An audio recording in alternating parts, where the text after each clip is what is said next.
IVF చికిత్సలో 25% భారీ discount, free doctor consultation, free ultrasound scan, logo launch, Andro max advanced male infertility centre ను కూడా ప్రారంభించారు. మా కర్ణాటక రాష్ట్రంలో దీనికి సవరణలు కూడా తీసుకొస్తామని చెప్పారు. నేను మంత్రి గారిని స్పష్టంగా నేను ఈ బిల్లుతో సంబంధం లేకపోయినా ఈ విషయంలో ప్రభుత్వం మన సభ్యులకు రాష్ట్ర ప్రజలకు ఒక విశ్వాసం నింపే ప్రయత్నం చేయాలని కోరుతా ఉన్నాం. అత్యాచార బాధితులకు అదేవిధంగా సైబర్ క్రైమ్లో ఇవాళ లక్షలు కోల్పోతున్న వాళ్లకు సత్వర న్యాయం లభించే విధంగా ఫాస్ట్ ట్రాక్ కోర్టులు ప్రతి జిల్లాలో ఏర్పాటు చేయాలి. వేగంగా అందులో కావాల్సిన నియామకాలు పూర్తి చేయాలి. ఏమైనా గ్యాప్స్ ఉంటే భర్తీ చేయాలి. వేగంగా స్పీడీ ఎక్స్పెడిషియస్ జస్టిస్ జరగాలి. ఎందుకంటే పెద్దలు ఒక సామెత చెప్తారు అధ్యక్ష, justice delayed is justice denied. అంటే ఎంత ఆలస్యంగా న్యాయం దొరికితే అంత అన్యాయం జరిగినట్టే లెక్క అని. కాబట్టి justice delayed is justice denied అనే మాటను గుర్తు చేసుకుంటూ ఫాస్ట్ ట్రాక్ కోర్టులు ఏర్పాటు చేయాలి. కేంద్ర చట్టాల విషయంలో కూడా తప్పకుండా రాష్ట్ర ప్రభుత్వం కూడా తన వైఖరి తెలియజేయాలి. పోలీస్ రాష్ట్రంగా, పోలీస్ రాజ్యంగా తెలంగాణ మారకుండా మళ్ళా మంత్రి గారు ఇవాళ ఐటీ మినిస్టర్గా కూడా వారే ఉన్నారు. మినిస్టర్ గారిని కూడా నేను ఒకటి కోరుతున్నాను. ఈ మధ్యన ఇంకొక బిల్లు తెస్తా ఉన్నారు. సోషల్ బ్రాడ్కాస్ట్ల మీద కూడా పాబంది పెడుతూ, సోషల్ మీడియా మీద కూడా పాబంది పెడుతూ ఒక బిల్లు తెస్తా ఉన్నారు. దయచేసి మంత్రి గారిని నేను కోరుతా ఉన్నాను, భావ వ్యక్తీకరణ స్వేచ్ఛను హరించే విధంగా ప్రజాస్వామ్య దేశంలో ఏది చేసినా అది తప్పు అవుతుంది. ఎందుకంటే అల్టిమేట్గా డిజిటల్ మీడియాలో కూడా పౌరులు తమ భావాలను స్వేచ్ఛగా, తమ వాక్ స్వాతంత్రాన్ని పూర్తి స్థాయిలో వినియోగించుకుంటూ వ్యక్తీకరించే అవకాశం ఉండాలి. దయచేసి అలాంటి ఏమన్నా వస్తే తప్పకుండా దాన్ని మనందరం కూడా కలిసికట్టుగా నిరోధించాలని చెప్పి కూడా కోరుతూ మా పార్టీ తరఫున సభ్యులు చెప్పిన భావ స్వేచ్ఛకు సంబంధించి ఎవరికి ఇబ్బంది లేదు. ఉదాహరణకు మీ శాసనసభలో జరిగిన సంఘటన, దాని తదుపరి వీడియో వచ్చినటువంటి అంశం మీద మీ దృష్టికి తెస్తా ఉన్నా. వారి ఉద్దేశం అటువంటి వారిని కూడా చర్య తీసుకోవద్దంటే సభ జరుగుతూ ఉంది, మిత్రులు ధర్నా చేస్తూ ఉన్నారు, అక్కడి నుంచి ఫోటోలు తీస్తుంటే మేము చూసినాం లేదని మా సహచార సభ్యుడు వచ్చి మాకు చెప్తా ఉంటుంటే దాని మీద వచ్చిన వీడియో చూస్తే మీరు తప్పకుండా దాని మీద సోదరికి జరిగినా సిగ్గుగా అనిపించే పరిస్థితి ఉంది. దయచేసి సభ్యులందరూ కూడా గమనించండి. ఇటువంటి పరిస్థితి ఉంటుంది. నేను కూడా చెప్పిన మొన్న కూడా రవాణా శాఖ మంత్రిగా నిజంగా మహిళలు 70 కోట్ల మంది ప్రయాణం చేశారు. నేనేమంటున్నా, ప్రయాణం చేసే సందర్భంలో ఒకవేళ కొత్తలో వచ్చినప్పుడు అరే ఫ్రీ బస్ వచ్చింది కానీ వాళ్ళని ప్రయాణం చేసి ఉండొచ్చు. కానీ ఇవాళ ఎటువంటి వీడియోలు అంటే కొంతమంది వ్యక్తులు తెలుసు సంబంధించినటువంటి ఇవాళ సోషల్ మీడియాకు సంబంధించి నేను మీ ద్వారా పోలీసు అధికారులు కూడా అటువంటి వాళ్ళకి సంబంధించి చర్యలు తీసుకునే పరిస్థితి స్వయంగా వారిని అంటే ఆ వీడియో చూసినట్టయితే మీరు కూడా నిజంగా చెప్తా ఉన్నా దయచేసి అధ్యక్ష, అటువంటి వీడియోలను ప్రదర్శించే పరిస్థితి ఉంటే ఎట్లా అధ్యక్ష? కావాల్సుకొని దానికి సంబంధించి నిన్న మేము మాట్లాడుతుంటే ఏదో ప్రతిదీ ఒక నిమిషంలో ఏదైనా ఇప్పుడు ఒక ప్రతిబంధన, ఒక నిబద్ధత, దానేకంగా మనం ఆనాడు ప్రభుత్వం మాట్లాడిన 100 మంది మీద కేసులు పెట్టిన అధ్యక్ష. ఒక్కొక్కరికి ఎన్ని రకాలుగా సోషల్ మీడియాలో ఇయ్యాలో నా దగ్గర కూడా చెప్తాను. అనేక మంది మేము నా కార్యకర్తలు కేసులు ఎదుర్కొన్నటువంటి పరిస్థితి ఉన్నది. ఇవాళ ఏం మాట్లాడింది కూడా జరిగిన వాస్తవాన్ని, ప్రభుత్వ నిర్ణయాన్ని వ్యతిరేకిస్తే ఇవాళ నేరుగా ఇండివిజువల్స్, ఒక మంత్రి, ఒక గిరిజనకు సంబంధించినటువంటి ఒక సోదరి మన మహిళ ఇక్కడ జరిగినటువంటి శాసనసభలో జరిగిన దాని మీద కూడా ఇట్లా నేను అడుగుతాను గౌరవ్ అమ్మా, నేను మీ గురించి నేను నా పార్టీకి సంబంధించి నేనేం మళ్ళా నేను social media this is running commentary sir అధ్యక్ష, రన్నింగ్ కామెంటరీ. నేను గౌరవ సభ్యుడు మాట్లాడిన అంశం మీద నేను రవాణా శాఖ మంత్రిగా నేను గతంలో కూడా మొన్న చెప్పిన ఆర్టీసీకి సంబంధించి మహిళలు ఉల్లిపాయలు తీసుకొని బస్సులలో పోతురని ప్రత్యేకించి ఫేక్ వీడియోస్ తయారు చేసి పెడుతుంటే ఇది మహిళలను అవమానపరిచినట్టు కాదా?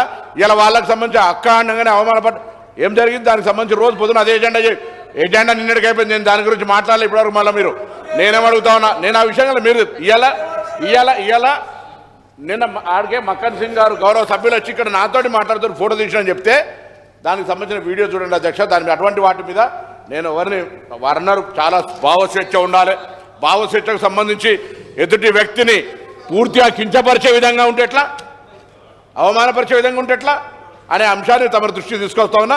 దయచేసి మొన్న కూడా కొడినా మళ్ళీ కూడా కొడతాను. అటువంటి వారి మీద సభలో జరిగినటువంటి అంశాల మీద కూడా బయటికి వీడియోలు పెట్టిన తర్వాత అటువంటి వారి మీద తగిన చర్య తీసుకోవాలి. సభా ప్రొసీడింగ్స్ను కించపరిచి అవమానపరిచే విధంగా మహిళలను వాళ్ళ మీద చర్యలు తీసుకోవాలని మీ ద్వారా కోరుతా ఉన్నా అధ్యక్ష. కేటీఆర్ గారు. స్పీకర్ సార్, ఈ బిల్ ఏదైతే ఉందో నేను దాని మీదే నేను స్పష్టంగా చెప్పింది మా పార్టీ తరఫున ప్రభుత్వం తీసుకొచ్చిన బిల్లును సమర్థిస్తున్నాము, స్వాగతిస్తున్నాము అని చెప్పాను.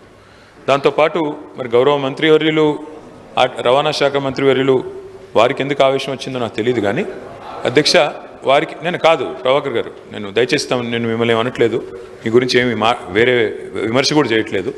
ఈ బిల్లు విషయంలో నేను చెప్పింది ఏంటంటే, ఈ మధ్యన కొన్ని చట్టాలు ఎట్లాంటివి వస్తున్నాయంటే ప్రజల భావ వ్యక్తీకరణ స్వేచ్ఛను కూడా హరించే విధంగా వస్తున్నాయి.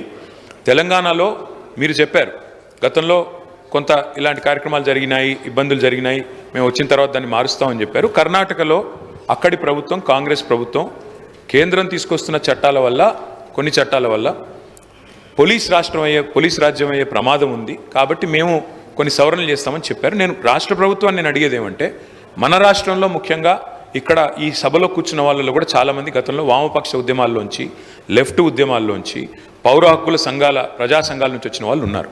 నేను ప్రభుత్వాన్ని అడిగేది ఏమంటే, ప్రజల భావ వ్యక్తీకరణ స్వేచ్ఛను హరించే విధంగా కాకుండా మీరు దయచేసి ఈ రకమైన బిల్లులు తెచ్చేటప్పుడు అన్ని రకాలుగా ఆలోచించి తెమ్మని చెప్పాను తప్ప, వారు ఇంకొక మాట అన్నారు, అక్కడి నుంచి ఎవరో వీడియోలు తీశారు, ఇంకోటి అన్నారు. మా వైపు నుంచి అలాంటిది ఏం జరగలేదు. ఇక్కడ మొత్తం కెమెరాలు మీ ఆధీనంలో ఉంటాయి, స్పీకర్ గారు, మీ సెక్రటరీ గారి ఆధీనంలో, మీ ఆఫీస్ ఆధీనంలో ఉంటాయి. మీరు మొత్తం చెక్ చేసుకోవచ్చు. అలాంటిది ఏమైనా జరిగిందా, జరిగితే మా సభ్యుల వల్ల జరిగిందా, లేదా ఇక్కడ ఉన్న కెమెరాలు ఆ ఏజెన్సీ ఎవరైతే నడుపుతున్నారో వాళ్ళ వల్ల జరిగిందా, ఏ రకంగా జరిగింది మొత్తం చూసుకోవచ్చు. ఏమైనా చర్య తీసుకోవాలనుకుంటే ప్రభుత్వం చట్టాల పరంగా చట్టబద్ధంగా తీసుకోవచ్చు, మాకు అభ్యంతరం లేదు. కానీ ఇవాళ అధ్యక్ష, మీరు సోషల్ మీడియా కనుక చూస్తే దాడి ఒక్కరి మీద జరుగుతలేదు అధ్యక్ష. ప్రధానమంత్రి నుంచి మొదలు పెడితే, ముఖ్యమంత్రుల నుంచి మొదలు పెడితే, మాజీ ముఖ్యమంత్రుల నుంచి మొదలు పెడితే అందరి మీద, ఎమ్మెల్యేల మీద, మంత్రుల మీద, స్పీకర్ల మీద, అందరి మీద వ్యక్తిత్వ హననం చేసే కార్యక్రమాలు అన్ని వైపుల నుంచి జరుగుతున్నాయి. దీనికి ఎవరు అతీతులు కాదు, ఎవరు పునీతులు కాదు అధ్యక్ష. ఒక పార్టీ ఏం లేదు, నెహ్రూ గారి టైం నుంచి మొదలు పెడితే ఈ రోజున్న నాయకుల దాకా అందరి వ్యక్తిత్వ హననాలు జరుగుతున్నాయి, క్యారెక్టర్ అసాసినేషన్ జరుగుతుంది. దీనికి అందరం బాధితులమే, ఇందులో ఎవరం కూడా పునీతులం కాదు, ఎవరం అతీతులం కాదు. కాబట్టి దయచేసి నేను కోరేది, ఇది అన్ని పార్టీలో రావాలా. ఇదేదో ఒక పార్టీ వాళ్ళు చేస్తున్నారు, మిగతా వాళ్ళందరూ చాలా చక్కగా ఉన్నారు అధ్యక్ష. మరి మనం కూడా చూడాలి, ఇక్కడ ప్రయోగిస్తున్న భాష, ఇక్కడ మాట్లాడుతున్న పదజాలం ఎట్లా అధ్యక్ష. మరి అట్లా మీరు కూడా అవకాశం ఇవ్వండి, ఒకరోజు మొత్తం చెప్పుతో కొడతామని ఇష్టం వచ్చినట్టు మాట్లాడడం, ఇవన్నీ కూడా దయచేసి ఏదో టైంలో సంస్కారవంతంగా అందరూ మాట్లాడండి అని మీరు ఆ చైర్లో కూర్చొని ప్రమాణంగా అందరికీ చెప్పండి. మా ఒక్కరికి కాదు, అందరికీ చెప్పాలా. చెప్పినట్టయితే, ఒక రూలింగ్ ఇచ్చినట్టయితే అందరం కూడా దానికి బద్దులమై పనిచేస్తామని చెప్పి ప్రభుత్వానికి తెలియజేస్తూ ఈ బిల్లుకు సమర్థిస్తున్నాం అధ్యక్ష.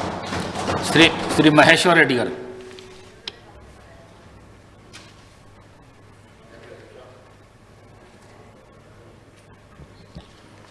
ఈరోజు ఈ ప్రభుత్వం ప్రవేశపెట్టినటువంటి బిల్లుని సమర్థిస్తూ కొన్ని సూచనలు చేస్తా ఉన్నాం అధ్యక్ష.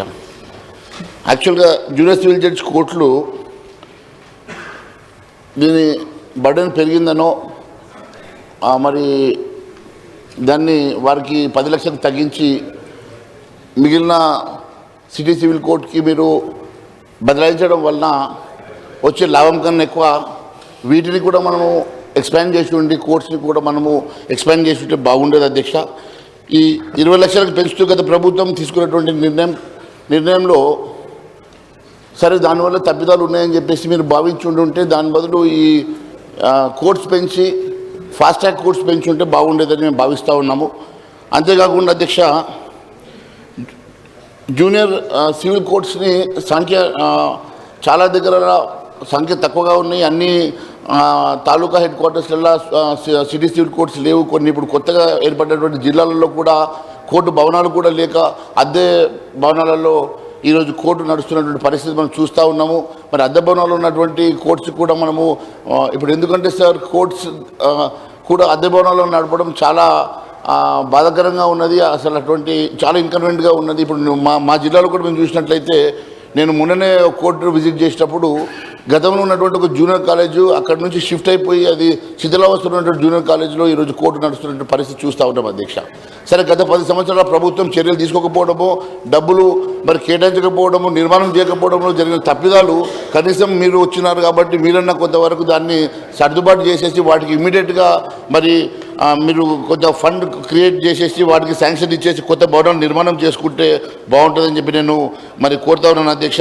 ఎందుకంటే కరోనా సమయంలోనే హైకోర్టులోనే కాదు అధ్యక్ష, జిల్లా స్థాయి కోర్టుల్లో కూడా కేసుల పరిష్కారం చాలా పెండింగ్లు ఉన్నాయి అధ్యక్ష. అలాంటప్పుడు పెండింగ్ కేసులు పరిష్కరించడానికి జిల్లా సివిల్ కోర్ట్స్లపై భారం తగ్గించేటప్పుడు మరి సీనియర్ సివిల్ కోర్టు కేసులు కూడా పెరుగుతాయి కదా, మరి ఆ దశలో మరి వాటిని కూడా మరి ఏ రకంగా ఇప్పుడు తగ్గించడం వల్ల వాటి మీద కూడా బర్డెన్ పెరుగుతుంది కదా, మరి కనీసం అవన్నీ కూడా పెంచుతారా, మరి వాటిని కూడా జడ్జెస్ని లేకుంటే కోర్టుని పెంచుతారా, ఒకసారి ఆలోచన చేయాల్సిన అవసరం ఉంది. మరి మేము ఈ బిల్లును సమర్థిస్తూనే మరి చేసినటువంటి సూచనలు దయచేసి ప్రభుత్వం పరిగణలోకి తీసుకోవాలని చెప్పి కోరు.